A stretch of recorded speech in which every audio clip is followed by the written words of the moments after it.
Without objection, the chair is authorized to declare a recess of the subcommittee at any time. The subcommittee is meeting today to hear the testimony on examining the influence of extreme environmental activist groups in the Department of Interior. Under Committee Rule 4F, any oral opening statements at the hearing are limited to the chairman and the ranking minority member. I therefore ask unanimous consent that all other members' statements be made part of the hearing record if they are submitted in accordance with Committee Rule 3.0. Without objection, so ordered. Do you guys have any people waving on? No. Okay. I will now recognize myself for my opening statement.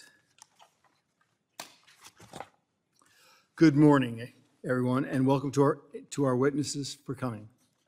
Thank you for coming before the committee to discuss this critical issue, examining the influence of the extreme environmental activist groups in the Department of the Interior. The committee invited several nonprofits, including the Pueblo Action Alliance and the Wilderness Society, to join us today. But unsurprisingly, they would prefer to keep the American public in the dark regarding their cozy relationship with the Department of the Interior under the Biden administration. Over the course of the 118th Congress, the Oversight and Investigation Subcommittee has uncovered a track record of close and potentially improper relationships with radical environmental activist groups and the department. While all presidential administrators have their particular points of view, which is to be expected, the issue at hand here is twofold. Number one, at their core, most of these groups are fundamentally opposed to the congressionally authorized missions of the land management agencies that they seek to influence, and increasingly NOAA. Number two, some of these groups are also influenced by dark money from unfriendly foreign sources like China. We now know that China provides funding for many radical environmental groups such as Code Pink for the purpose of stopping America's natural resources development and weakening our energy security. Not only does Code Pink advocate for the end of fossil fuels and domestic mining, but they are currently leading numerous protests against Israel's response to the brutal terrorist attack by Hamas on October 7th. The committee is concerned that radical environmental groups are now affecting critical decisions and rulemaking at DOI regarding resource development, including the Chaco Canyon withdrawal and the cancellation of the Twin Metals mineral releases in the Superior National Forest. Before joining the Biden administration, Secretary Haaland was very involved with the PAA and repeatedly advocated for their preservationist policies to withdraw more land in the Chaco Canyon from natural resource development. There is evidence that she has maintained her close relationship with PAA while serving as secretary, in addition to her daughter remaining employed to advocate on this issue.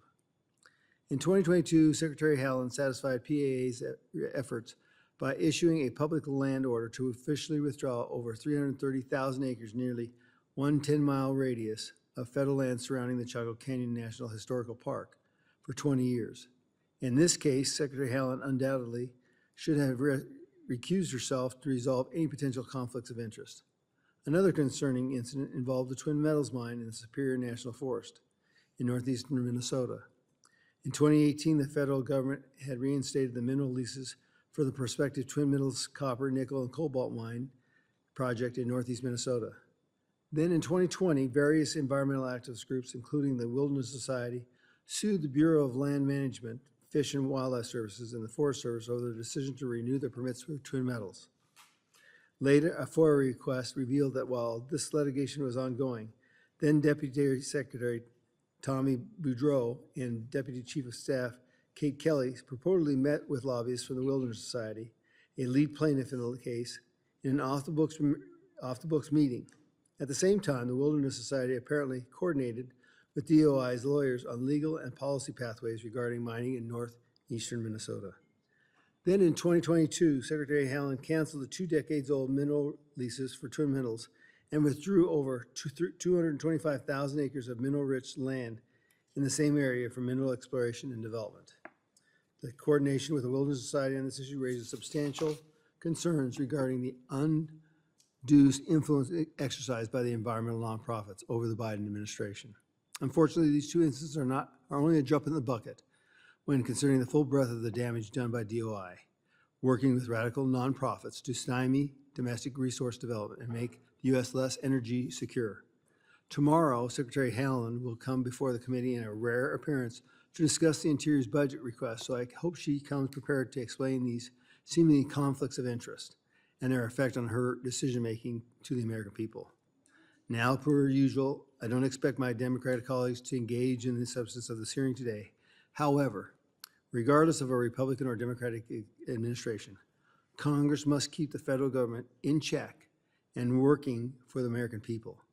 The committee will continue to uphold this vital responsibility. I will now recognize the ranking member, Ms. Stansberry, for her opening statement. Thank you, Mr. Chairman. You know, when I signed up to be the ranking member of this subcommittee, I was genuinely excited to get to work on issues that matter for the American people, to work on climate change, water resources issues, protecting our public lands, serving our tribal nations, all issues that I've spent my entire career working on. But week after week, I've sat here as this subcommittee and others across our Congress have become increasingly a stage for political theater. And I have to say that it is extremely disconcerting, and I hope we can get back to working for the American people.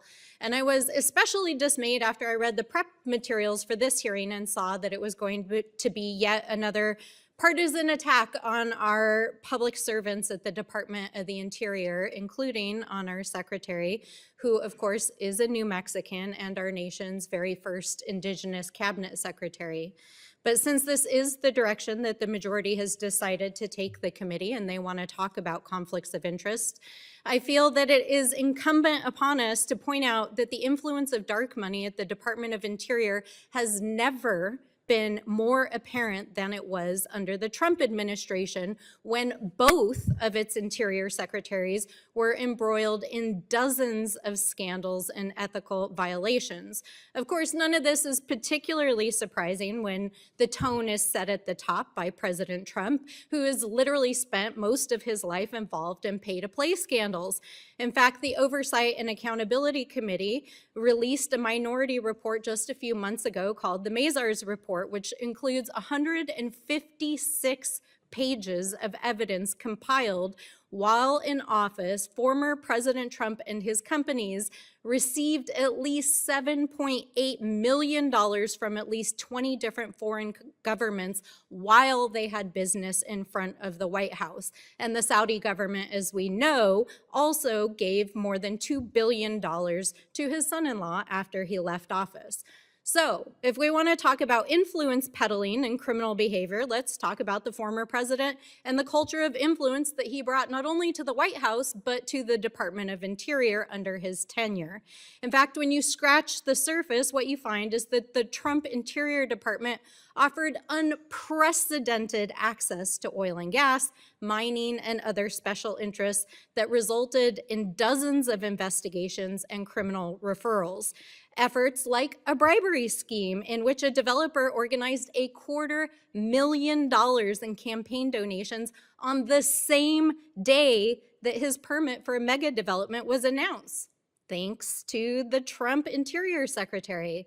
A secretary that lobbied on behalf of so many extractive interests that he had to carry a card around listing his conflicts and had to reconfigure the ethics department. Another Trump secretary who received a criminal referral to DOJ after he used his position to try to open a private business in his hometown and fire the inspector general the day before the news broke. Or a previous Interior Secretary under Bush who was also referred to DOJ for sharing insider information to Shell Oil, which she then asked to work for. Or a deputy that leaked documents to extractive industries who were suing the department and lied to Congress. And finally, an offshore oil and gas agency at Department of Interior that was so corrupted that employees took trips, gifts, and had cocaine-fueled parties with oil and gas executives and signed off on protocols that ultimately led to the largest oil spill in American history. This is just the tip of the iceberg. But what is common across all of these instances is well-documented, well-substantiated investigations of influence and unethical behavior, all of which took place under Republican administrations. And yet here we find ourselves today in a hearing where my colleagues are trying to manufacture a scandal tying Secretary Haaland to environmental groups. For what? Doing her job? Setting aside tribal sacred sites? Conserving ecosystems? Protecting public lands? All things that fall under the mandate of the Department of the Interior? And ironically, they brought in 2 witnesses today to spin this story who are affiliated with conservative organizations funded by dark money donors and engaged in preparing for another Trump administration.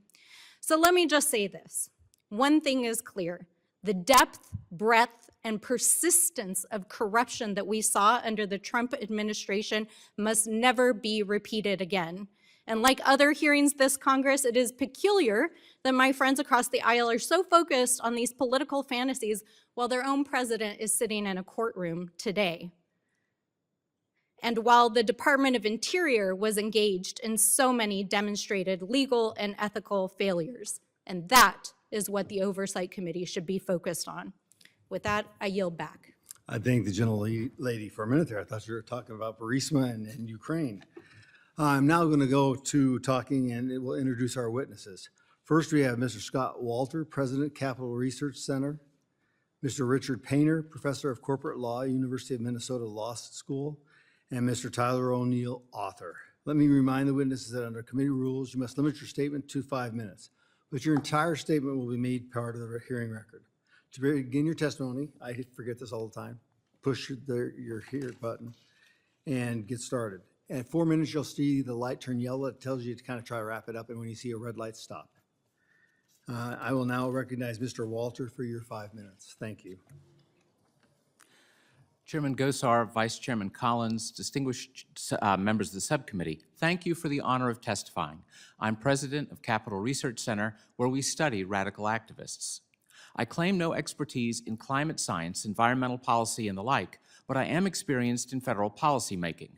That process requires the ability to join an honest debate, to recognize that all policy choices have trade-offs, and to engage rationally with people you may disagree with. Unfortunately, today's radicals reject all these prerequisites to good public policy. That's why Pueblo Action Alliance joined other radical groups in a violent protest at the Interior Department that led to over 50 arrests and sent at least 1 police officer to the hospital. Yet Secretary Haaland's child, who works for the Alliance, posted photos of this demonstration to Instagram and called her participation, quote, an honor. That's why the Pueblo Action Alliance issued a statement on the death of George Floyd with hysterical language like, quote, the institution of policing in the United States was created to control, criminalize, and brutalize African and indigenous peoples on stolen land. Modern American, 3 Ks in the spelling, police descend directly from slave patrols and settler militias. Police and armed U.S. state agents are working today as they've always been designed to, as tools of racist, settler, colonial, capitalist, and imperialist violence, hand in hand with white vigilante terrorists, close quote. That statement was issued in conjunction with the All-African People's Revolutionary Party, which seeks, quote, the total liberation and unification of Africa under scientific socialism. This extremist group was founded by an African dictator who received the Lenin Peace Prize from the Soviet Union. Pueblo Action Alliance is tied to another communist dictatorship through its alliance with Cuba's Venceremos brigades. The alliance's creative strategist glamorizes Cuban tyranny, saying he, quote, experienced reverse culture shock when returning to America from Cuba, a country Freedom House rates not free because, quote, Cuba's one-party communist state outlaws political pluralism, bans independent media, suppresses dissent, and severely restricts basic civil liberties, close quote. This isn't idealism, it's nihilism. The utopian nihilism of extremists often ends in violent bloodshed. It never ends in good policies that sane Americans desire. So it's shocking the Interior Department not only treats Pueblo Action Alliance as a source of policy wisdom, but also appears to have made official policy with bias toward the alliance and provided improper assistance to the alliance. In one notorious case, Interior ignored the Navajo Nation while crafting a policy that costs thousands of Navajos millions of dollars, pushing tribe members into greater poverty, according to the Standing Committee of the 25th Navajo Nation Council.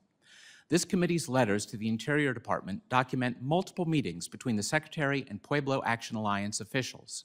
The Secretary has promoted PAA by having its insignia appear in public photographs beginning her first day in office. PAA has promoted itself by such means as posting those photographs on its Instagram. Activists have promoted Secretary Halen's involvement in a film produced by the director of PAA, which demands that oil, gas, and mineral leasing outside the Shaco Culture National Historical Park be ended, a question on which the Secretary officially ruled in favor of PAA's demand. Finally, there are the many ways that the Secretary appears to be influenced by her adult child, Soma. No wonder the committee is deeply concerned that PAA may have improperly received non-public information from the department. The Wilderness Society is another example of environmental extremism influencing Interior. I note it refused, as did the Puebla Alliance, to testify today. Again, radicals refuse honest debate. The Wilderness Society's Governing Council has 2 leaders from the most notorious source of foreign dark money in politics today. Molly McCusick, head of both the Weiss Foundation and its Burger Action Fund Dark Money Group, and the foreign national billionaire Hans-Jörg Weiss himself. The Society has worked with high-ranking Interior personnel on issues like the Izembeck National Wildlife Refuge and achieved policy victories. Other dark money actors powerfully influencing Interior include the Arabella Network, to which Weiss has given hundreds of millions, and the League of Conservation Voters, whose extremist founder radicalized Arabella's founder, and who suggested, quote, "Someday childbearing will be deemed a punishable crime against society unless the parents hold a government license," close quote. Clearly, radical environmentalists are exercising considerable sway over the Interior Department. Americans, especially the poor, deserve to enjoy the benefits of inexpensive energy and abundant resources. Please protect them from the radicals. Thank you. Thank you, Mr. Walter. I now recognize Mr. Painter for 5 minutes. Mr. Chairman, Ranking Member, thank you for inviting me here to testify today. I'm a law professor in Minnesota, where I've been ever since I was the chief White House ethics lawyer for President George W. Bush from 2005 to 7. I was proud to serve in the Bush administration, where the vast majority of the president's appointees conducted themselves in accordance with the ethical obligations of federal employees. Unfortunately, the Interior Department was not our most shining example of ethical compliance. Federal land is our land. It belongs to the American people. Congress holds this land in trust pursuant to the United States Constitution. Authority is delegated to the Interior Department to manage federal land. This is over 1/4 of the land mass of the United States. This land is intended for use in the interests of the American people, which includes, but is not limited to, environmentally sound extraction of minerals, timber, oil and gas, and other commercially productive uses. But the problem is that with this vast amount of power over so much land, the Interior Department has been a source of corruption for over a century, going back to the Teapot Dome scandal of the 1920s, all the way through the time when I was the chief White House ethics lawyer for President Bush, and we had too many scandals in the Interior Department up until today. The vast majority of this corruption over 100+ years has involved oil and gas, mining, and real estate developers and casino operators such as Jack Abramoff's clients and others seeking access to federal lands on terms favorable to themselves and detrimental to the public interest, not by the means of lobbying the Interior Department in accordance with the laws and the First Amendment right of every American to petition the government for redress of grievances, but illegally. And that is why we've had so many scandals over a century. Now, it is conceivable that environmental groups also will seek access to the Interior Department through improper and illegal means. And I want to emphasize it's critically important that the same rules apply to everybody, whether it's industry or an environmental group. Now, that being said, I would have to say that worrying about environmental groups taking over the Interior Department would be somewhat analogous to worrying about pacifists taking over the Department of Defense. Perhaps it will happen someday, but that's not where we are now. We've had over a century of corruption in the Interior Department under presidents of Republican and Democratic administrations. This is not a partisan issue. We've had corruption in the Interior Department from industry groups that want unfair access to the department and want to use federal lands for their enrichment at the expense of the American people. I want to just discuss briefly the impact of what happens in the Interior Department on the people in the state of Minnesota. Former Republican Governor Arne Carlson and I, for the past 5 years, have been fighting efforts by foreign billionaires to build sulfide mines in the state of Minnesota. We are famous for iron mining in Minnesota. We have the Iron Range. That's not the sulfide mining range. And if we're going to have sulfide mining in Minnesota with all its environmental complexities, we certainly don't need these companies run by foreign billionaires coming into our state, polluting our water, and then hightailing on out of there because they have influence in Washington. One of these companies, Glencore, was founded by Mark Rich, a tax cheat pardoned by President Clinton. And Glencore opened up a company called Polymet that would run a mine in Minnesota and arranged a land swap deal with the Interior Department to get federal land for purposes of sulfide mining. Glencore, the parent company, is close to Russian oligarchs. The CEO of Glencore received the Medal of Freedom from Vladimir Putin. Those are not the people we want engaged in sulfide mining in northern Minnesota. And the same for another company run by a Chilean billionaire called Antofagasta. They want to open a mine right in the Boundary Waters. And they got a lease from the Interior Department. Over many decades they've had this lease. What happens as soon as President Trump was elected, miraculously, we find that the billionaire owner of this company, this billionaire, foreign billionaire, is leasing a house to Jared and Ivanka Trump. Now, that's perfectly legal to be a landlord for the incoming administration. I don't know what the rent terms were on that lease, but I will assure you one thing, the people of Minnesota do not want that sulfide mine in the Boundary Waters, and we expect the Interior Department to stand up for us. I thank the gentleman. I now recognize Mr. O'Neill for his 5 minutes. Chairman Gosar, Ranking Member Stansbury, extreme environmental groups have broad sway in the Interior Department.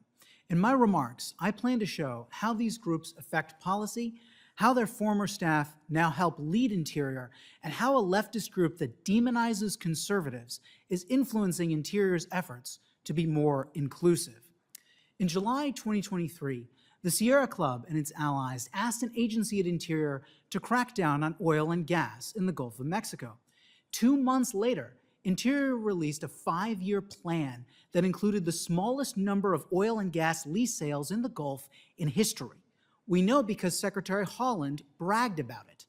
This plan is currently facing a lawsuit because America's largest fossil fuel industry association says the plan will harm American consumers and threaten our energy security.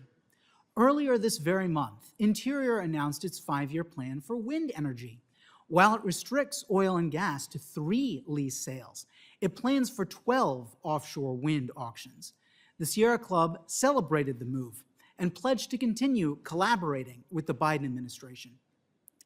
Oil is cheaper and more reliable than wind energy, and America has the best track record of generating the least emissions while drilling for oil. Wind also requires strip mining for rare earth minerals, leaving toxic byproducts. Yet Interior is promoting wind energy. The left's dark money network helps explain why. While Democrats were obsessed with the Koch brothers, a New York Times analysis shows that the left's dark money network spent more than comparable conservative groups. The left-wing Arabella Advisors and the Tides Foundation set up nonprofits to allow donors to pour money into specific projects without disclosing what the money does. The Arabella Network's new venture fund funded and launched Governing for Impact, for example. Governing for Impact bragged that the Biden administration acted on more than 20 of its recommendations. The Center for American Progress, which advocates for environmental justice, received more than $3 million from the Arabella Network. Meanwhile, the Department of the Interior is directing $2 billion in funds through the so-called Inflation Reduction Act. Who determines where these funds go? Center for American Progress founder John Podesta. Meanwhile, the National Wildlife Federation, an environmentalist group that promoted Al Gore's film An Inconvenient Truth, received nearly $1 million via Arabella nonprofits. NWF's former employees now hold positions of power at Interior. Four-year NWF staffer Tracy Stone Manning is now the director at the Bureau of Land Management. She notoriously sent a threatening letter on behalf of eco-terrorists who spiked trees to cause physical harm to loggers. She later says she does not condone tree spiking or terrorism of any kind. Laura Danielle Davis, who worked at Interior under Obama before joining the NWF for 3 years, is now the second in command at Interior. She's only in an acting role, however, because the Senate would not confirm her. Senator Joe Manchin opposed her for valuing the left's radical climate agenda, his words, ahead of Alaska's energy needs. The National Wildlife Federation also takes credit for climate-smart conservation, a project it claims it developed with its federal agency partners, such as the National Park Service. Of course, these ties to the Interior shouldn't come as a surprise. A 2009 Inspector General report found that staff at the Bureau of Land Management had worked so closely with NWF that they may have violated the law. NWF staff were writing and editing official BLM materials. Finally, Interior recently convened a committee to reevaluate place names to remove derogatory terms. That seems noble, but Secretary Haaland named a divisive figure to the committee. Kimberly A. Probolos had previously worked with the Southern Poverty Law Center to help with its project shaming officials into removing public symbols of the Confederacy. In a meeting of the Interior Committee, she noted this previous work, expressing her gratitude for the chance to continue to work toward racial and social justice with Interior. The SPLC, which has lobbied Interior on historical designations, praised Haaland for including Probolos, suggesting the committee should use SPLC resources on hate. No one should have to visit a national park whose name is rooted in legacies of hate and white supremacy, SPLC's Leisha Brooks said. Yet the SPLC is far from a reliable arbiter of hate. It is notorious for putting mainstream conservative and Christian groups on a hate map with KKK chapters, scaring donors into ponying up cash. If Interior wants to avoid being derogatory, it shouldn't rely on the SPLC. In short, the left's dark money network is propping up radical environmentalist groups that help steer policy at Interior. Thank you. Thank the gentleman. I now want to recognize Ms. Julia Fay Bernal. Oh, I forgot, she's not here. How about Mr. Jamie Williams? They're not here either. So I find it very, very interesting that that comes about. We're now going to go to members' questions. The gentleman from Montana is recognized for his 5 minutes. Thank you very much, Congressman Gosar, and I appreciate you convening this hearing today.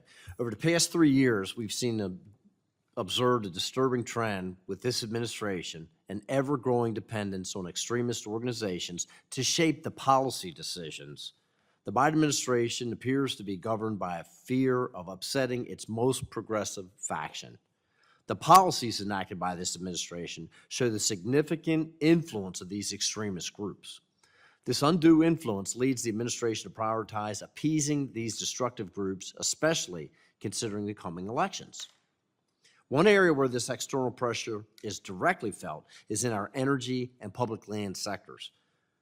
We've recently witnessed an attempt by the administration to pursue the demands of these groups by advocating for the commoditization of our public land and resources, disregarding the needs of local communities and businesses reliant on these lands for their livelihoods and in violation of the current statute. While this scheme was thwarted, the residual effects linger, exemplified by the recently implemented Conservation and Landscape Health Rule, which flagrantly violates the Taylor Grazing Act and the attempts to breach the lower Snake River dams. Mr. O'Neill, I really appreciate your comments and your insight as to what's been taking place. It's widely acknowledged that the U.S. produces some of the cleanest oil and gas globally, using the most environmentally sound practices. Despite this, Secretary Haaland and the current administration persist in bragging about the reduction in lease sales. Given this administration's purported focus on climate issues, how do you explain their desire to increase our dependence on comparatively dirtier foreign sources of oil and gas, which is produced with little or no care for the environment? Yeah, I think it is directly contrary. The more that we outsource the drilling of oil and gas, the worse it is for the global environment. Those who really care about climate change on a global level should be concerned about this. Mr. Walter, when we talk about the far-left environmental activism, there are two individual names that frequently come up, George Soros and Hans-Jörg Wyss. Mr. Walter, can you talk about these two men and why they have taken an interest in the policy area? Mr. Wyss probably deserves more attention because he's far less well-known. He has given roughly $500 million as a foreign national to American nonprofits that engage in politics and public policy debate, including C4s that give money to super PACs, which he, of course, is not allowed to do. If you go to the FEC database, you can also see that he made direct political contributions to multiple members of the Democratic Party in Congress. Unfortunately, that wasn't discovered until the statute of limitations had expired. So he continues to give hundreds of millions of dollars to the Arabella Network. In fact, he was probably the original sugar daddy when the Arabella Network was just getting started in the 2000s. He's also been the source of he's had an FEC complaint lodged against him and his Arabella compatriots. The FEC, unfortunately, did nothing about it, as it usually does, but the general counsel at the FEC urged that both Arabella and he be sanctioned. So, Mr. Walter, do you have any insights on their end goals when influencing public policy, but most specifically in the natural resource space? Arabella has said that roughly 1/3 of its work in its network is in the environmental space, and Mr. Wyss especially has done that. As I said, he's on the board, as is his Dark Money Group's president of the Wilderness Society. Thank you very much. Thank you very much, Mr. Chair. I would yield back the balance of my time and wait for the second round. I think the gentlelady from New Mexico is recognized for her 5 minutes. I'll wait till the end.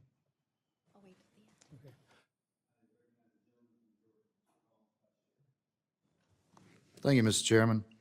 Mr. Painter, in July 2021, before the cancellation of the Twin Metals leases, senior DOI officials met off the books with the Wilderness Society, one of the lead plaintiffs in the lawsuit against the project, and they concealed the purpose of the meeting. Later, Interior canceled the leases despite ongoing litigation. Last year, you testified before the Senate Budget Committee and in written testimony criticized the fossil fuel industry for having backdoor access to federal governments, stating fossil fuel companies also take advantage of the revolving door in and out of government. They are allowed to participate in regulatory matters that affect their former employer's industry. With your condemnation of the fossil fuel industry allegedly using backroom channels of political appointments and relationships to influence policy, do you similarly condemn the Wilderness Society for using backroom tactics to lobby against the Twin Metals mining project? My understanding of the law is that these backroom conversations with previous employers have been allowed for a long time with respect to regulatory matters. The ethics pledge constrains some of that, not enough. We need to see a tightening up of the ethics rules. This was a serious problem under the Bush administration. It was a serious problem under the Clinton, the Reagan administration. It is a problem today.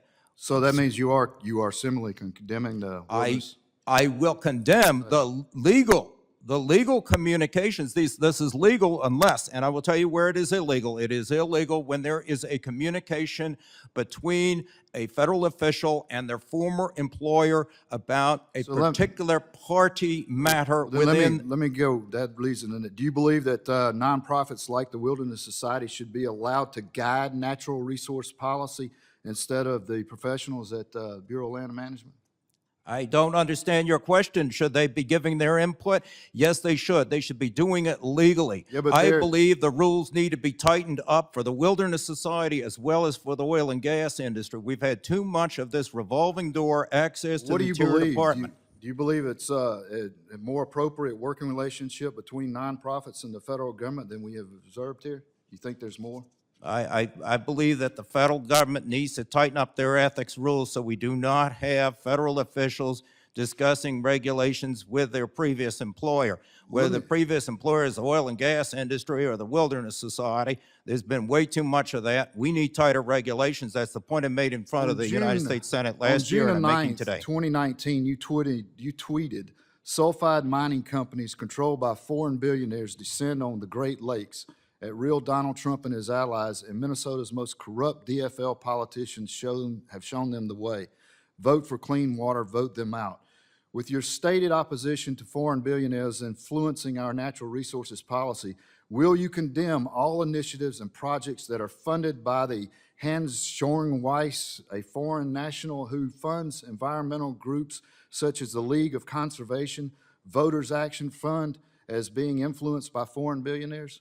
I don't like foreign billionaires involved in American nonprofits at all. I have condemned the influence of American universities from Qatar and other countries that seek to drive our universities toward anti-Semitism. So I'm This gonna is a take that serious as a problem. I do yes. condemn it, but it is your job in Congress to take action to pass laws rather than play partisan games, attacking the other party and simply trying to win an election and then 2 more years of the same. I'm running out of precious time. Mr. O'Neill, how do the goals of our foreign adversaries align with the goals of radical environmental nonprofits regarding natural resources and environmental policy? Well, there's serious concern about as the United States moves away from focusing on drilling oil and gas, that other countries, specifically Russia, will be able to influence more of the market by producing their own oil and gas. This is a national security concern as well as an economic concern for American Thank you. taxpayers. You know, Mr. Chairman, I was just on the coast last week of Louisiana. We were out on the oil platform. The Gulf of Mexico can produce 15% of this nation's energy right now today. It also, they do it 80% more efficient than our adversaries across the world do it in the Middle East. We have an America Last policy. You're exactly right, Mr. O'Neill. America Last policy.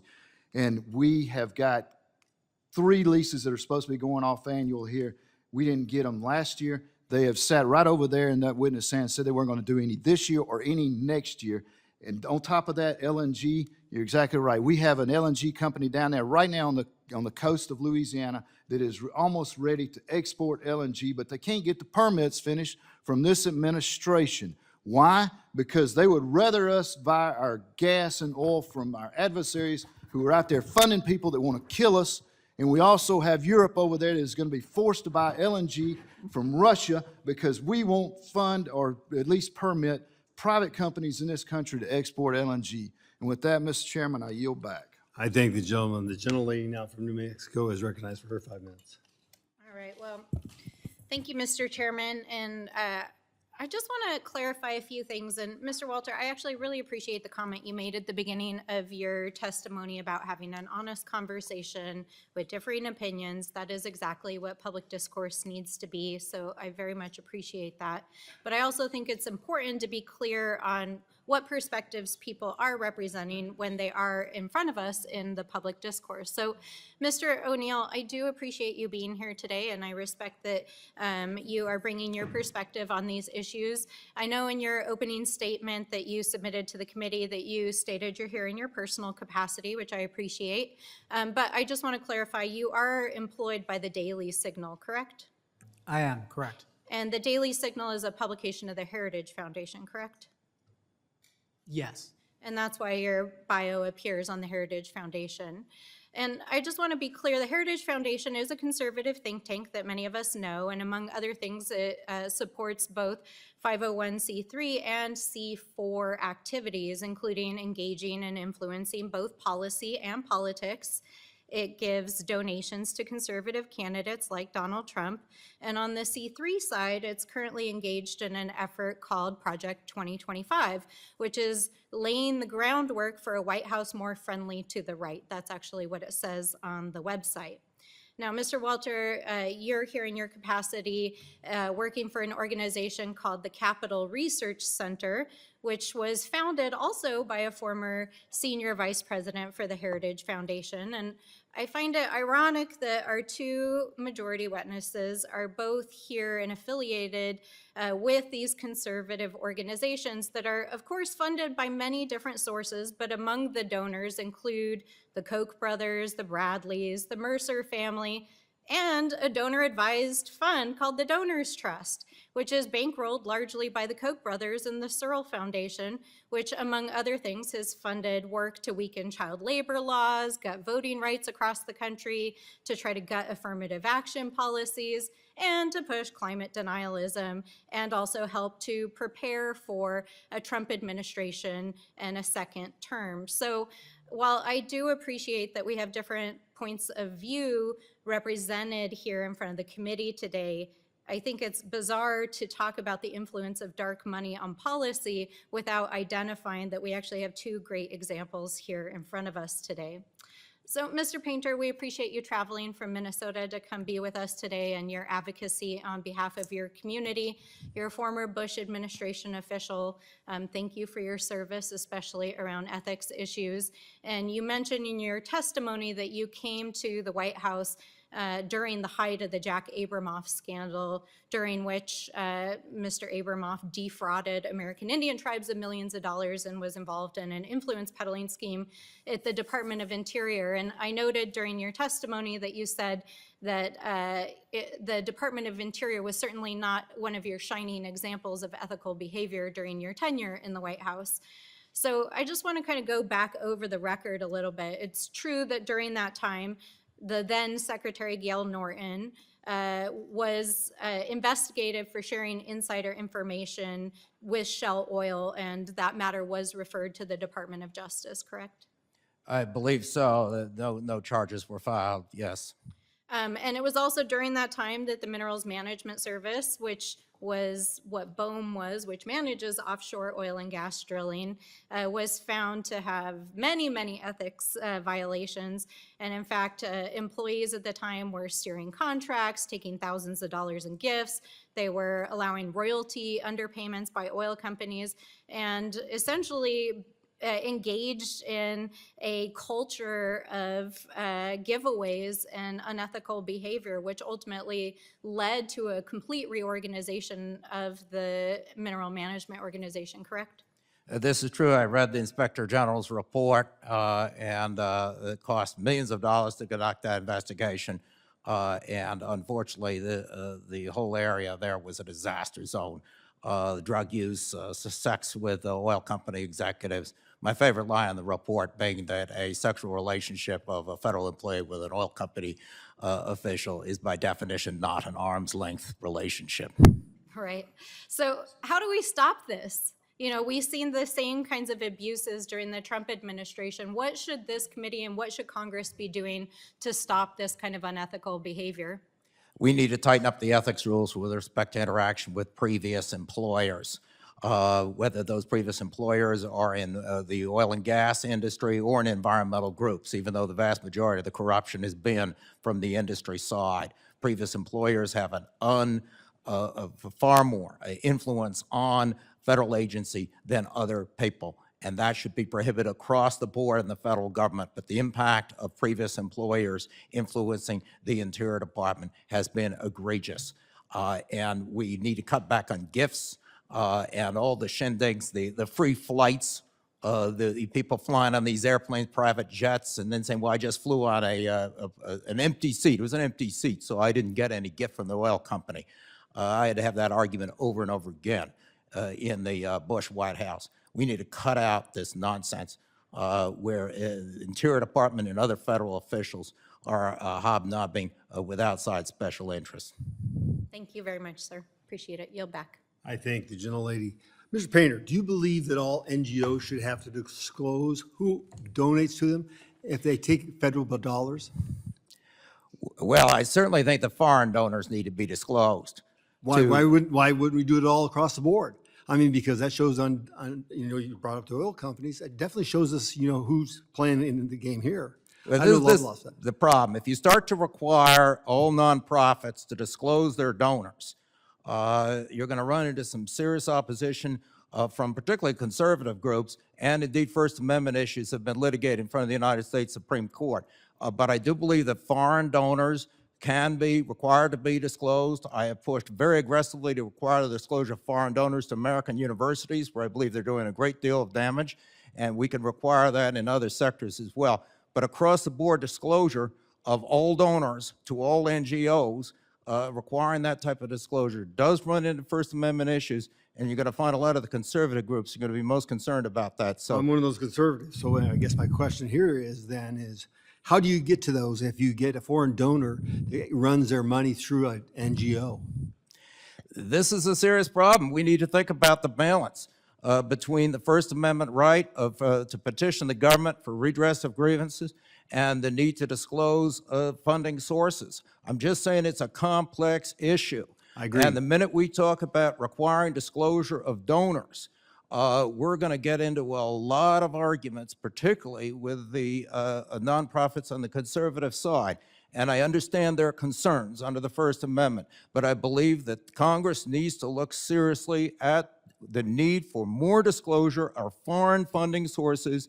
I have called once again on the Department of Education to require our universities to disclose the money they're getting from Qatar and all sorts of places all over the world, China. A lot of those existing regulations aren't even being complied with. Now, I know that's not within the jurisdiction of this committee, but I'm simply saying this is a difficult issue because if you expand disclosure requirements, you run into First Amendment arguments. I agree with you, but my question to you is they're doing an elective procedure. So they're taking money from the federal government. So that is an elective aspect. They can choose not to take that money from the federal government and they'd still have to disclose, would they not?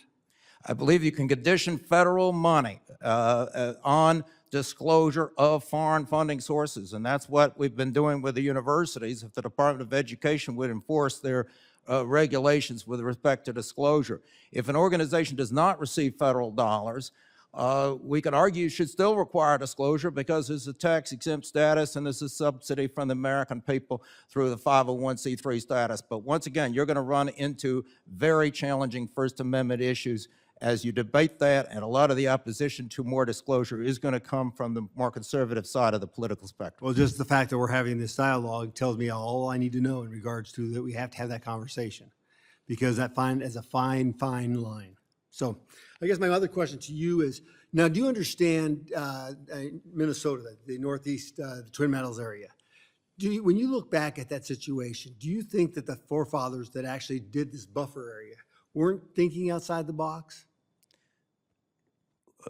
Which provision are you? I'm talking about they established a buffer area up in the Superior National Forest. Yes. That's different than anywhere else at the time for a reason to make sure that there was no contamination in groundwater or whatever. Are you not familiar with that? I am, and it makes a lot of sense. It does. It makes tons of sense. And particularly when you take into advantage point of what's going on with the new technology for smelting, extracting these minerals. Much more efficient, a lot less water, recoverable, and a lot less pollution. So, I mean, I think you might want to retake a look at that. Now, are you familiar why we have foreign investors in our mining? Do you understand that? I'm well aware of why Glencore wants to mine in northern Minnesota, just like they've been mining all over the world. Well, here's but the problem. Glencore has been corrupting governments all over the world, and we're not going to let them do it in Minnesota. Well, here's the deal. Part of our problem is we've eliminated all the American minings because you can't have your sole holdings in America because it takes so long for permitting processes to go forward. That's our big crux here. Now, are you familiar with Resolution Copper? Yes, but I don't, your so point is that the permit is going to be the same, whether it's an American or a foreign agent. And I have indeed said that we need to get these foreign mining companies out of Minnesota. They're not honest. They're not being honest with the Minnesota government. They're not being honest with the Department of the Interior. Well, this is the problem we have. We have dishonest people who want to get in the mining business. I will tell you, recapturing my time here, I disagree. I agree there's some bad actors. But you know, one of the things that I've done with Resolution Copper, I have been intense about it, saying, listen, I want nothing. Nobody gets anything out of this. But you show the people what you're going to give. So if you're giving water to them beforehand, you want to show them water you can drink out afterwards and show them in all around the studies. So the problem for them is these American miners don't have the ability to hold on to these vast leases to wait 20-some years. these multinationals actually can mine in Australia, can mine in Canada. But when it comes to the United States, it takes, well, Resolution Copper hasn't produced an ounce of copper, and it's been now almost 25, 30 years. So there's got to be an impasse here where we have to do something. I just say we have plenty of billionaires in America who can take care of responsible mining. We don't need Glencore coming in here and then cutting deals with Vladimir Putin and getting the Medal of Friendship from Vladimir Putin. We're not going to mine northern Minnesota, tear apart our boundary waters so we could provide copper and nickel for the Russians. Well, we'll have some more conversations. So we're going to go to our round two. I recognize the gentleman from Montana for his round two questions. Thank you very much, Mr. Chairman. I find it interesting that we have all these conversations about who the witnesses are and the organizations that they represent and or work for. One thing I'm glad to see is at least they're all domestic. At least I know that these organizations have the best interests of America as their main mission and goal, whereas the other groups that are funding a lot of the opposition to keep us from developing our natural resources are not domestic. They do not have our best interests at heart. And that is where the big conflict begins. The other thing that I find very interesting as we talk about making sure that the public lands are not only preserved and protected, but that they are utilized. And when they are utilized, to make sure that a fair amount of that revenue that is generated because of the development of whatever resources they are, that it actually goes back to benefit the taxpayers across this country.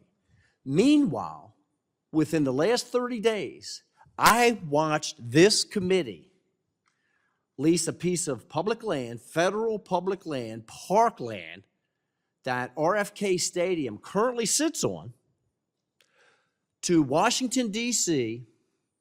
for $1, and they are going to be able to have that completely developed, 160 acres, right here in Washington, D.C., and collect all of the revenue that it generates without having to pay a penny of it, except, of course, that $1 in their lease agreement.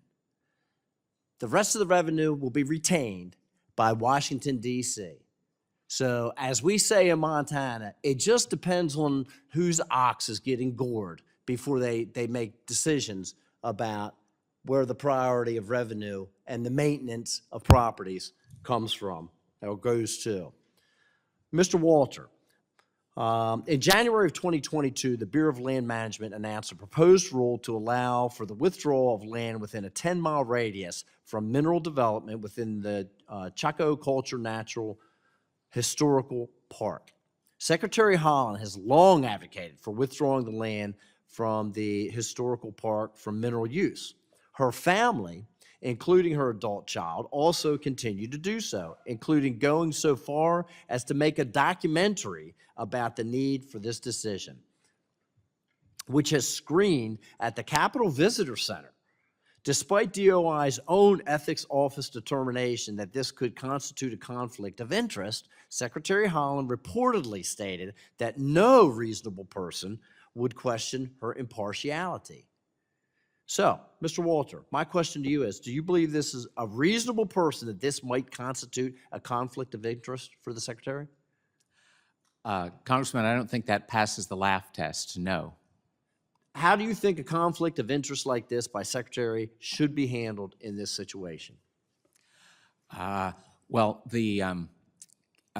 all of the proper ethics requirements, which my colleague here, Mr. Painter, has discussed, need to be respected. And of course, in this case, one of the problems was that she got to be a judge in her own cause, right? She was the one who was given the decision to say whether what she was doing was fine. And again, ordinary Americans would not understand that as true ethical decision-making. Mr. Painter, you've been pretty outspoken against some of the things that the Republicans have been doing. Does this pass your smell test? I don't believe this is a partisan issue. If the ethics lawyer gives advice, I'd expect it to be followed. I'm a former government ethics lawyer, and it's not up for the department head to decide whether the department head is biased or not. or should recuse. If the ethics lawyer says you should recuse, you recuse. I don't care if you're a Democrat, a Republican, or an independent. Mr. Walter, can you tell us about the Pueblo Action Alliance?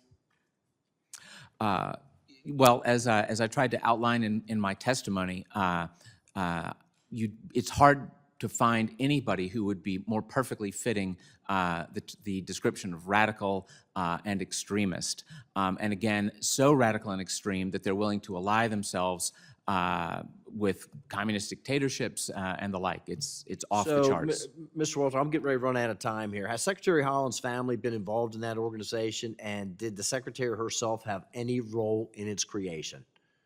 I'm not certain about the role in the creation, but her adult child is one of its leaders, and in my written testimony especially, I documented all these connections. Thank you very much, Mr. Walter. Mr. Chair, I yield back. I thank the gentleman from Montana. The gentlelady from New Mexico is recognized for her 5 minutes. All right, thank you, Mr. Chairman. Well, I just want to make sure that folks out there understand that the matter that was just brought forward about potential conflicts of interest was actually an inquiry that was sent by the majority to the solicitor's office, which it houses the ethics lawyer for the Department of Interior, and which is independent of the administration. And there are two responses here from the Department of the Interior, one from August 9th, 2023, and one from February 2024, which provides the ethics lawyer's findings and found that there is no conflict of interest. So I appreciate, Mr. Painter, your comments about following what the ethics lawyers actually say. Secondly, I want to talk for a moment about Chaco Canyon. Chaco Canyon is a sacred site. There are dozens of tribes in New Mexico who have been working for decades to have the greater Chaco Canyon area protected because it is part of their ancestral history. It is a place where the Pueblo and Navajo Diné people have gone for countless generations to pray, to meet, to trade, and in the past have lived. The reason why the people of New Mexico and Arizona and the surrounding tribal communities have been working for countless decades to protect that site from oil and gas drilling is because it is core to their spirituality, their identity, and the future of the people of that land. When Secretary Holland came into office, there were already decades of efforts that had been undertaken to protect those lands. There were countless members of Congress who had introduced legislation to protect those lands. There were other efforts by other administrations to try to set them aside. In fact, as this committee knows well, this goes back all the way to the beginning of the 20th century because those lands are so significant culturally for our communities. So this doesn't represent some vast conspiracy theory. This is about protecting tribal sacred sites that are critical to our communities. Now, I'm happy to talk about ethics violations. And so I will go back to the ethics violations of the Trump administration and what we saw during the tenure of the two officials who were serving in the secretary's role. Reassigning career employees they didn't like, threatening senators, stacking advisory committees with fossil fuel industry executives, killing science they didn't like, using taxpayer money to do favors for their buddies, compounding investigations, using taxpayer funds for political efforts, inappropriately demanding privileged access to market-moving oil and gas data, which was unprecedented, rewriting climate science over the protest of the authors, using office to advance land deals in their hometowns, trying to fire an inspector general who was investigating these matters. There is a fundamental difference between having differences of opinion over policy and what direction an agency should take and legally binding ethics laws about what those empowered do with those positions of power, what access they permit, and influence peddling. There are countless efforts of influence peddling that were investigated over the Trump and Bush administrations, and I think it's crucial that we address these issues through changes in the law to ensure that they never happen again. And I yield back. I thank the gentlelady. Just want to remind everybody, accusations are one thing.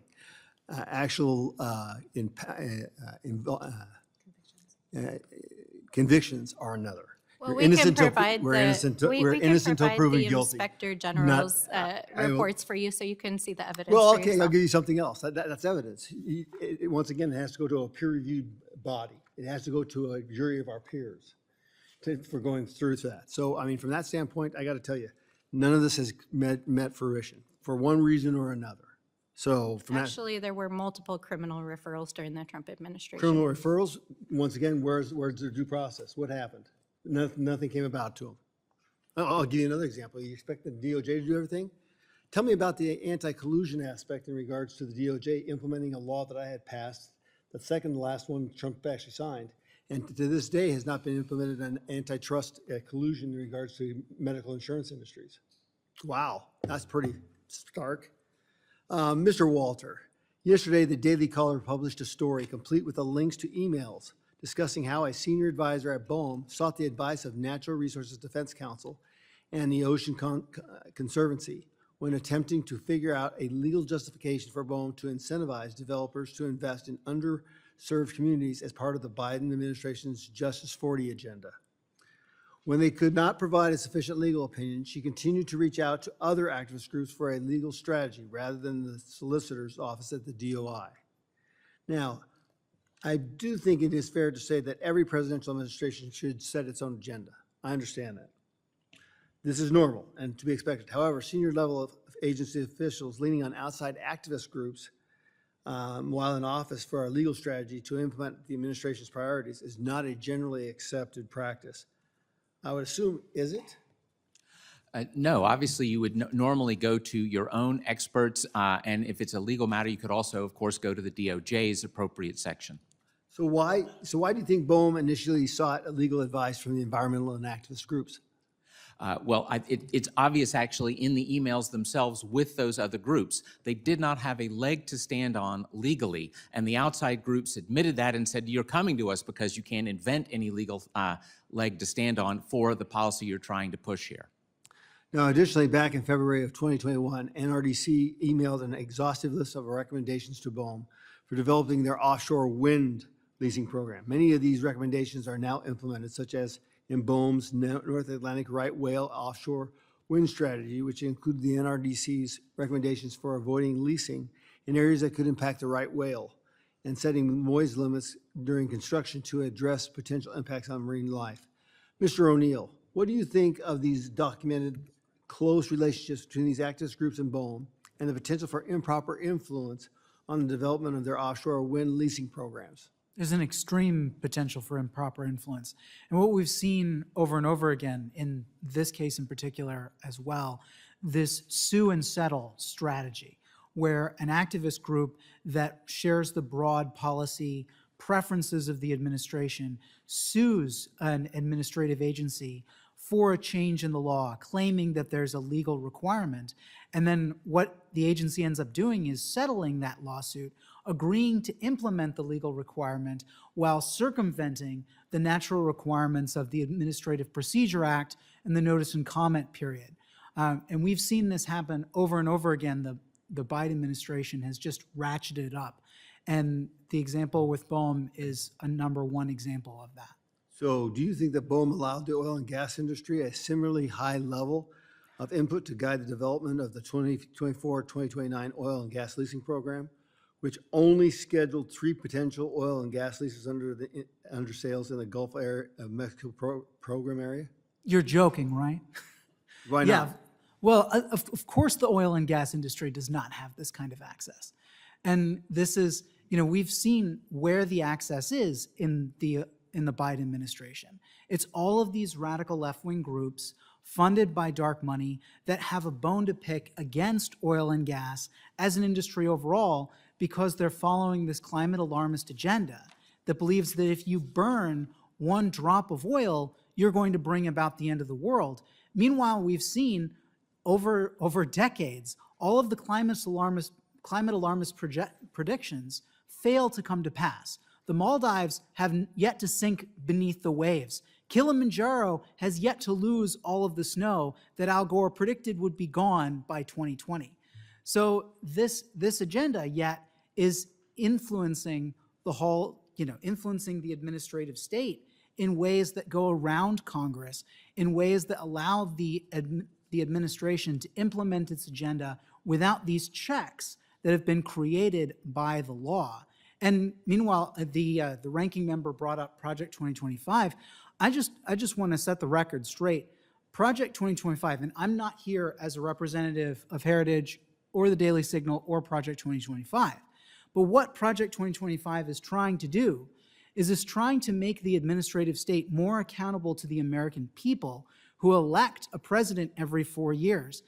When a Republican president enters office, the administrative state is so wedded to these left-wing groups and this left-wing agenda that the people's elected president is unable to fulfill his promises to the American people. And that is what Project 2025 is focused on. My time has expired. We're going to go to a third round, and I recognize the gentleman from Montana for his questions. I'm going to go back to Mr. Painter because we are getting some breath of bipartisan condemnation from you, so I'll take it. Do you believe, well, first, I understand that you share similar concerns as the committee regarding foreign actors and dark money seeking to influence federal policy. Do you believe there's an effort by foreign governments to exert influence over public lands and natural resource policy here in our country? An attempt by foreign governments to exercise influence. As I mentioned, President Vladimir Putin gave the Presidential Medal of Friendship to the Chief Executive Officer of Glencore Corporation in 2017, just as they were trying to petition for Let me opening a ask you this. I sulfide mine in understand you've Minnesota. got this fixation with Vladimir Putin, and I'm sorry about that. But what I'm trying to identify is, while there may be foreign entities that are trying to develop the resources here, what about the foreign entities that are trying to keep us from developing our natural resources? I'm sure they're going to be active in that space as well, but I emphasize. Okay, I'm glad you say that. Now, let me ask you this. Do you feel that the United States, with the oversight that we provide through the different agencies that we have, is able to develop our domestic resources cleaner and with better labor standards than other countries? If we decide what our own rules are going to be, but we have more and more farmland in America owned by the Chinese. Sir, excuse me. Do you believe, based upon what is actually taking place, not theory, what is actually taking place in the development of our resources, that we do a better job as far as protecting the environment and taking care of our workers than the development of those exact same resources overseas? Not necessarily. If we don't fix our Okay, campaign finance system, we won't. would you please then cite to me some place that's doing a better job than one of the coal mines that I have visited in Montana, Colstrip, where we have not only the safest development of those resources, but also reclamation efforts that actually can scientifically, quantitatively prove that the land is more productive after it's been reclaimed than it was before they extracted the resources. So could you refer to me, cite some country I am that's doing citing this? you to the repeated work I and many others have done about the corruption of our campaign finance Okay, so system where is this and our country lobbying that's doing a system. better job of developing the resources and protecting the environment and the workers than we are? They will do China, Where is countries this such country? as China, Where is this Russia, country, sir? I'm trying to explain this to you. If we don't fix our I campaign understand finance geography. system, Please explain and to our me the ethics geography rules, of a country that's doing a better job of developing natural resources and protecting the environment and the people That's that are not the developing those point. resources. Could you please That's cite that not country? the point. What I'm saying is we're going to Then I have have no foreign further countries questions for you. That is dominating the point. our That is the country. point. What you're trying to do is allow foreign countries to control the development of the resources here in our country when they are being developed more scientifically sound, environmentally safe, and with better labor conditions than any other country on earth. And meanwhile, you cannot cite to me another country that does a better job. I'm moving on. You're not moving on because you're not fixing I'm the reclaiming corrupt my campaign time. finance system. Sir, I'm reclaiming my time. Mr. Walter, I would like to go back and spend a little bit of time on Secretary Holland, because we hear about all the accusations. We hear about all the complaints that were filed. Look, you can file a lawsuit or a complaint against anybody in this nation at any time. What counts is convictions. And again, we are, in this country, still innocent until proven guilty. But when you are running one of these agencies, and we've had Secretary Holland before us many, many times, it's as much about the perception of a conflict of interest as it is an actual conviction by the Ethics Committee. In what ways are you aware, I would like to go back to this Pueblo Action Alliance. In what ways are you aware that this organization has been influencing the actions and the decisions made by the Department of Interior? Well, Congressman, thank you for the question. As I said in my testimony, in the written version has more examples. I investigated the various things that you and your colleagues have written in your letters to the department repeatedly with your concerns about Pueblo and the Secretary and Pueblo and the rest of the department. And I think those are very well documented. And the other thing I would say real quick is that it's worth noting that all the accusations of the previous administration, those accusations were made by multiple groups popped into existence by the Arabella Advisors Network. Thank you very much. Mr. Chair, I yield back. The gentlelady from New Mexico is recognized for her 5 minutes. Thank you, Mr. Chairman. Well, these hearings are always a very interesting fever dream, but I'm hoping that we can bring it to a conclusion soon. First of all, I want to clarify how internal ethics investigations work at an agency. We have a former ethics attorney from the White House who worked during the Bush administration.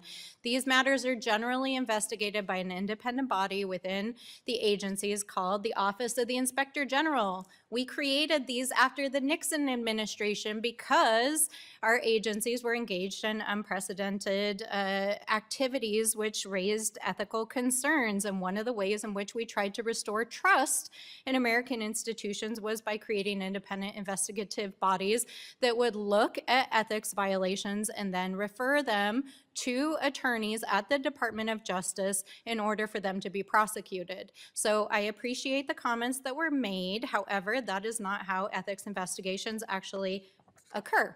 So to that end, I would like to ask unanimous consent to enter into the record an extensive analysis by Walter Schaub, formerly of the Office of Government Ethics, which shows without a doubt that the GOP's allegations against Secretary Holland and these attempts to slander her and her family are without merit and evidence. Without objection, so ordered. Great, thank you. I appreciate that. I think there has been an interesting discussion this morning about foreign influence on our policies. And I know, Mr. Painter, you were just asked about this a few moments ago, and in my personal opinion, we're very disrespectfully interrupted. So I'd love if you could share with us what you believe can be done to attenuate the influence of foreign actors over policies that the Department of Interior is engaged in, whether that's mining, oil and gas leasing, and other areas that these multinational corporations may have an interest in.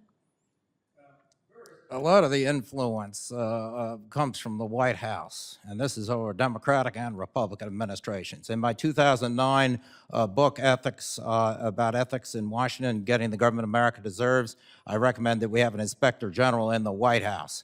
That would help. I've also recently recommended an Inspector General at the United States Supreme Court, that's maybe beside the point of this hearing. Furthermore, the Foreign Agents Registration Act needs to be enforced and also needs to be amended to be very clear as to who is covered and who is not, and which activities need to be disclosed. This was passed in 1938 to protect the United States against German, Japanese, and Soviet influence, and there's been very haphazard enforcement of FARA, and the Congress needs to revisit the statute. The ethics rules need to be revised. I plead with this committee to not engage in partisan attacks in a competition to figure out whether Republicans or Democrats do a better job of corrupting the Interior Department or other agencies.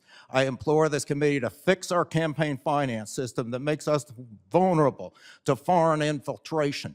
The Citizens United opinion of the Supreme Court opened the floodgates, and I can assure you there's a lot of foreign money there, foreign lobbying money coming into this country. Our democracy is at risk, and the partisan food fights aren't helping.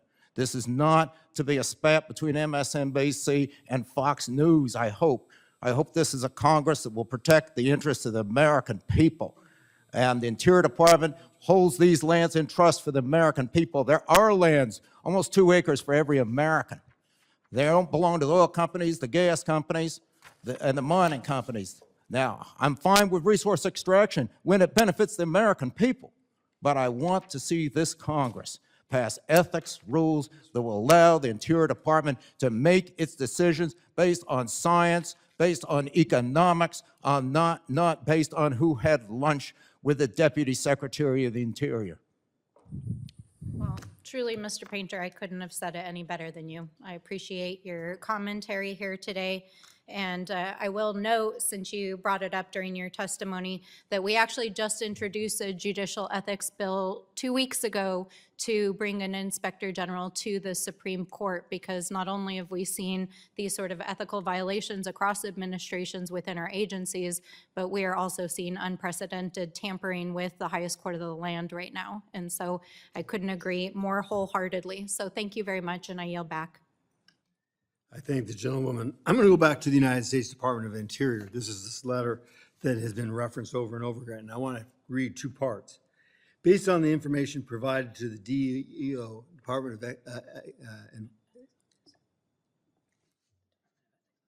of Ethics Office, the Secretary does not have any direct or inputted financial interest under USC Code 208 with her child or her child's employer. Accordingly, Secretary Helen was not required to disclose her child's employment and other business relationships on her nominee OGE Form 278E, Public Financial Disclosure Report, or on her subsequent annual OGE Form 278E, Public Financial Disclosure Reports. Additionally, it is the understanding of the DOE that the Secretary's child is not currently a member of her household, and the Secretary therefore does not have a covered relationship as defined in 5 CFR 2635-502B with the Pueblo Action Alliance.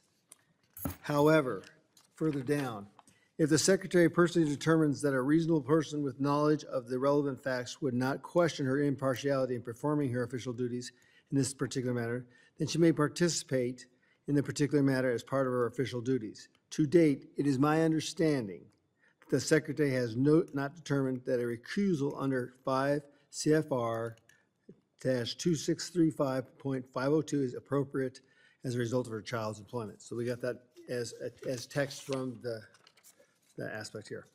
Mr. Painter, whose voice counts? Whose voice? The American people. Okay, so when it comes down to a Native American tribe, whose voice counts? I don't understand the point of your question. I mean, you just cited a Code of Federal Regulations provision, and I'm happy to explain how it works. Well, I'm not interested in that aspect. I guess not. You just No, read no, it, but you 'cause don't want to hear how it works, I got Mr. Chairman. a lot of questions for you, so I'm going to use my time accordingly. So do you realize that there's been members of Congress, including me, that went out to talk to the Navajo Nation, and we had over 700 families attend and give us discourse in regards to what their allotments are these oil allotments. So my question is, whose voice rolls? Is it these environmental groups, or is it the actual Native allottee? You're going to have to decide, and then the voters will decide in November whether they want to keep you here. That's the way it works. Okay, good. So now, you say the American people. So under the Taylor Grazing Act, there was some federal land set aside. And what were they set aside for? Conservation? Well, grazing, and I mean, but responsible. They specifically cite that, don't they? Yeah. And they cannot be used for conservation at all. I think everybody would utilize that, but you have to use improving the Grazing Act from one year to the next. It has to be improved. Number 2, access to energy and minerals, cleaning out the forest, thinning the forest, and then making sure that this is all acceptable. Because why? This land is held in trust, right? Yes, and Congress makes those decisions. Okay, And so Congress passed the statute, and the statute should be complied with. I'm glad you said that. So explain to me how you saw this amateurization of federal lands that just recently was disclosed under the Biden administration, where we tried to use the New York Stock Exchange on our public lands. A conservation easement across there. Are you really for that, or are you really against that? I haven't looked at that specific instance you're speaking Well, you of. were so anti about foreign investors. Here's your sign right now. This is a perfect scenario. This should never happen, because really the states are next in line and the American people. It's not a federal government across the world. Would you agree now, the gentleman, Mr. O'Neill, would you agree? Would I agree that the American people make the decision? Yes. And What did you think about this amortization of federal lands?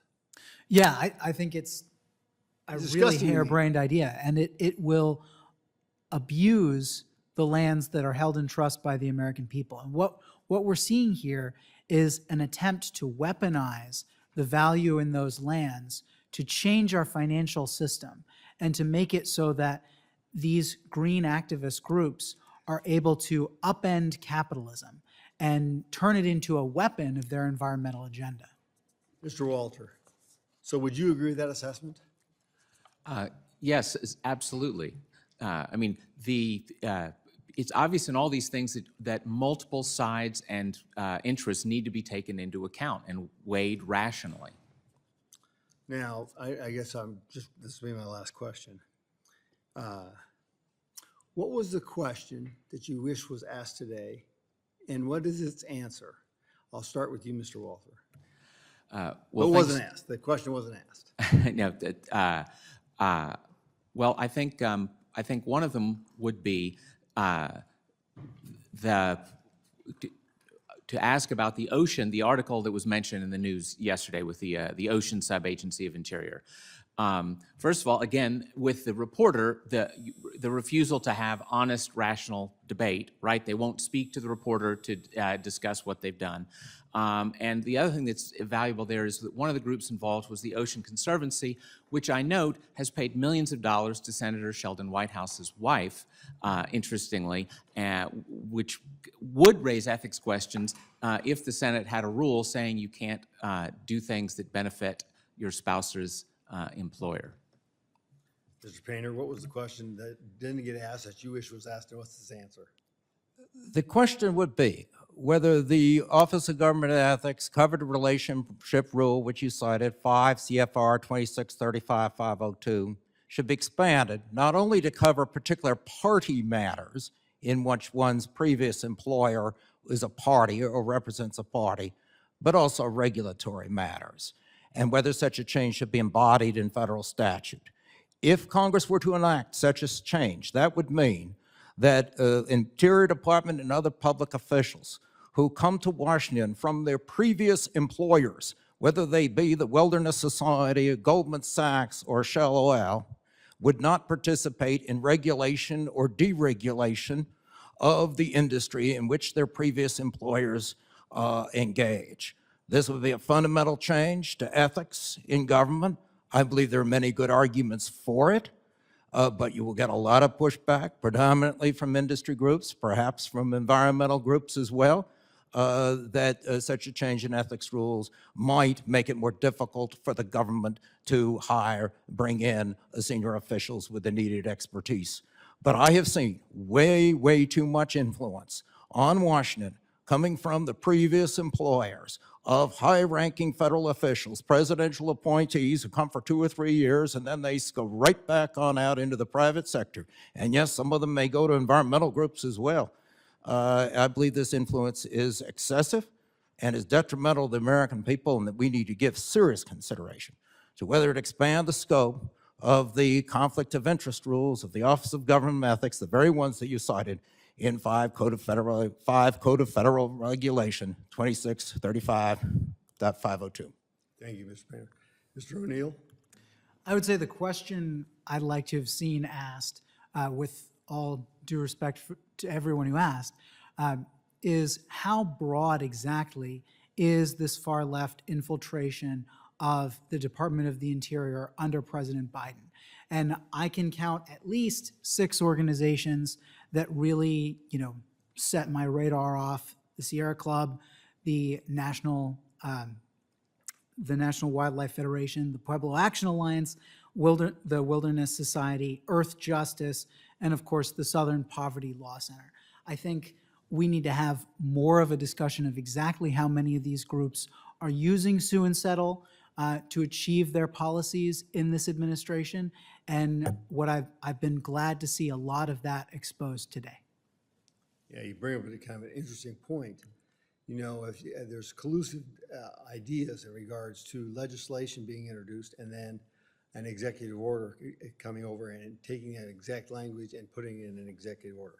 And it's on both sides of the aisle. I've seen this both sides. So I just want to make sure that we're not exempting the behavior of those folks. I want to thank the witnesses for their testimony. I now would like to say, if anybody has any additional questions, they may do so in writing, and we'll give them to the end of the week, and then we'll ask you for 10 days to get those back to us. Under Committee Rule 3, members of the committee may submit questions to the subcommittee clerk by 5 p.m. on May 3rd. The hearing record will be held open for 10 business days for their responses. If there's no further business, we're adjourned and we're voting.